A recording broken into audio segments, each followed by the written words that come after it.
Hello, future officers. Not every news is relevant for your UPSC preparation.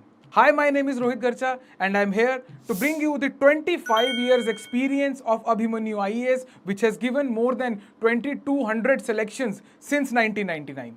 This is a 7-minute current affair series called To the Point. जिद से जीत तक. Hello everyone. बच्चे, आज का जो हमारा topic है, अगेन ये बहुत ही एक टेंजिबल टॉपिक है. हम बात करने वाले हैं कॉपीराइट इन्फ्रिंजमेंट के बारे में. हाई कोर्ट ने किसी को समन भेजा था, किसी इंस्टाग्राम अकाउंट को, जिन्होंने कुछ फोटोग्राफ्स को कॉपी करके अपने वहां पे अपने अकाउंट में यूज किया हुआ था, और समन्स आए हैं इसके लिए. राइट. हमारे लिए किस लिए इंपॉर्टेंट है, इज बिकॉज कि हमें समझना पड़ेगा कि what is copyright, number one. दूसरी बात, कॉपीराइट इन्फ्रिंजमेंट क्या होती है. इट्स जस्ट दैट कि आपके पास में जो आपकी संपत्ति है, राइट, जो आपकी प्रॉपर्टी है, वो सिर्फ वो नहीं है कि फॉर एग्जांपल मेरे पास में ये माउस पड़ा है तो ये मेरी फिजिकल प्रॉपर्टी है.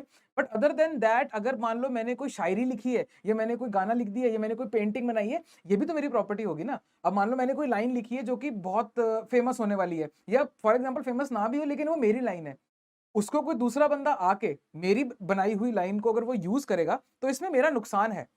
और उसके बाद में मेरे को इंसेंटिव भी नहीं होगा कि मैं क्रिएटिवली सोचूं या अपने वर्क को बाहर लेके जाऊं, क्योंकि अल्टीमेटली अगर कॉपी होना ही है.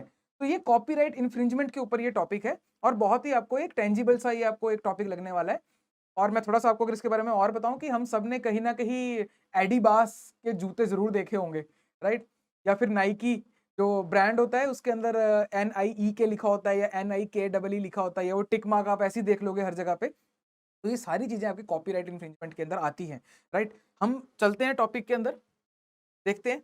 कॉन्टेक्स्ट मैंने आपको इसका बता दिया कि दिल्ली हाई कोर्ट ने रिसेंटली समन्स जो है वो इशू किया था एक इंस्टाग्राम अकाउंट को over copyright infringement, right, due to substantial imitation of the images. Right, कि आपने इमिटेशन का मतलब कॉपी करना, नकल करना, तो आपने नकल करी है, तो इसके लिए वहां पे कोर्ट ने जो है उनको समन भेजा है. इन्फ्रिंजमेंट समझने से पहले हमें समझना पड़ेगा कि कॉपीराइट क्या चीज है. Copyright refers to the right, हक given by the law to the creators. किसको मिलता है? क्रिएटर को मिलेगा. Of literary, dramatic, musical and artistic works. अब देखिए, आर्टिस्टिक वर्क कह दिया तो आर्टिस्टिक वर्क में हालांकि सब कुछ सबस्यूम हो जाता है, लेकिन ये इसको और तरीके से भी जो है आपको एवेन्यूज खुल जाते हैं. व्हेन यू राइट डिफरेंटली, अपने लिटरेरी अलग लिख दिया, ड्रामेटिक अलग लिख दिया, म्यूजिक अलग लिख दिया, आर्टिस्टिक वर्क्स. तो some artistic work may be a combination of dramatic, literary and musical. Right. तो वो तीनों कैटेगरी में नहीं आ रहे, लेकिन उसके लिए अलग से कैटेगरी होगी. आर्ट इज एक वाइड वैरायटी हो जाती है. राइट. तो it's a right given by the law to the creators of literary, dramatic, musical and artistic works and producers of cinematograph films and sound recordings. तो उनको जो right मिलता है उसको कॉपीराइट दिया जाता है. क्या राइट है? It is a bundle of rights. एक राइट नहीं है, बहुत सारे राइट्स हैं इसमें, जिसमें it includes the rights of reproduction, कि आप ही वो वाली चीज को कॉपी करके आगे दे सकते हो, आपके पूरा हक है, आप उस पीस के साथ क्या करना चाह रहे हो. Right. Communication to the public, adaptation, उसको अडेप्ट करके आप कुछ मूवी बनाना चाह रहे हो. फॉर एग्जांपल मैंने कोई बुक लिख दी है, उसको कोई मूवी बनाना चाह रहा है, तो मेरे पास राइट है कि मैं उसको बेचूंगा, मैं उसे फ्री में दूं या मना कर दूं मैं. राइट. तो ये है adaptation and translation of a work. सब कुछ जो है आपको जो राइट मिल जाएगा वो लॉ के थ्रू मिल जाएगा आप क्रिएटर को. राइट. तो ये होता है बच्चे कॉपीराइट. बहुत आसान भाषा में मैंने लिखने का ट्राई किया आपके लिए यहाँ पे. This is called copyright. अब कॉपीराइट इन्फ्रिंजमेंट क्या है? A copyrighted work will be considered infringed even if a substantial part of the original work is used without authorization of the original creator. अगर आपने उसमें से कोई सब्सटेंशियल पार्ट भी ambiguous है, कोई आपने पार्ट उठा के, फॉर एग्जांपल कोई हिट गाना है, आपने बस मेन लाइन उठा ली और बाकी गाना अपना बना दिया, पर मेन लाइन तो हिट थी ना, तो इसको हम बोलेंगे कि उसका कॉपीराइट जो है वो इन्फ्रिंज हो गया है. राइट. कॉपीराइट एक्ट 1957 वो इस राइट को प्रोवाइड करता है. ये भी बच्चे आपके लिए इंपॉर्टेंट है. इसके अलावा अगर आप इन्फ्रिंज करते हो और आप गिल्टी पाए जाते हो, तो आपको जो पनिशमेंट है it is from 6 months up to 3 years with a minimum fine of ₹50,000 up to ₹2 lakh. है ना, सब्सटेंशियल है ये. राइट. इससे बड़े बड़े क्राइम्स के अंदर जो है वो इससे थोड़ी सी जो आपका फाइन है वो इससे कम होता है. राइट.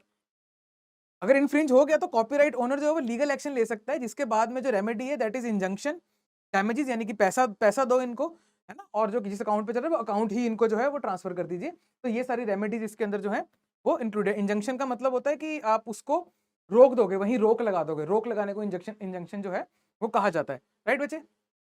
दो टाइप के आपके जो कॉपीराइट इन्फ्रिंजमेंट है वो होते हैं। Number one, primary infringement. Primary infringement मतलब आपने एक्चुअली कॉपी कर लिया, right? When there is an actual act of copying. अब हो सकता है कई बार आपको पता ना हो कि आपने कॉपी कर लिया। फॉर एग्जांपल जैसे जो राइटर्स होते हैं खासकर, तो सिमिलर टाइम में सिमिलर लाइंस आ जाती हैं और दो राइटर्स की एकदम मैच हो जाती हैं। और कोई बहुत पुराना राइटर है तो शायद आपने कोई बचपन में सुनी होगी, तो वो अपने जानबूझ के नहीं किया लेकिन हो गया, तो इसको बोलते हैं प्राइमरी इन्फ्रिंजमेंट की डायरेक्टली कॉपी हो गया। Secondary is that when unauthorized dealings takes place such as selling or importing pirated books, CDs and etc. तो ये आपकी जो होती है ये आपकी सेकेंडरी इन्फ्रिंजमेंट में आती है। इसके अलावा एक और टर्म होती है पासिंग ऑफ, जो मैं आपको स्टार्टिंग में बता रहा था ऐसे, राइट? जहां पे the passing off is a situation in which a brand logo is misspelled in such a way that it is not easy for the consumers to differentiate between the brands. Basically आप किसी और brand की goodwill को जो है imitate करते हो, उसकी गुडविल के ऊपर राइड करने की कोशिश करते हो। अब एडिडास के जो शूज हैं वो एडिबास से तो महंगे ही होंगे, अगर आपने एग्जैक्टली कॉपी कर दिया तो एडिडास का उसमें नुकसान है और एडिडास इसके ऊपर एक्ट कर सकता है, right?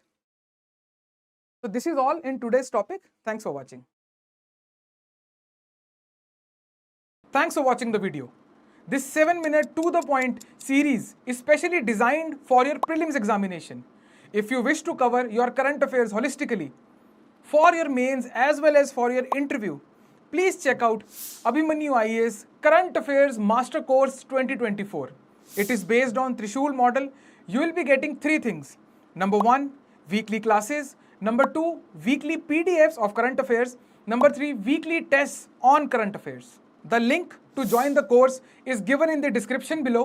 Zid se jeet tak. And if you are ziddi enough, subscribe for regular updates. This tailor-made current affairs master course is enough for your preparation of current affairs for UPSC Civil Service Examination 2024.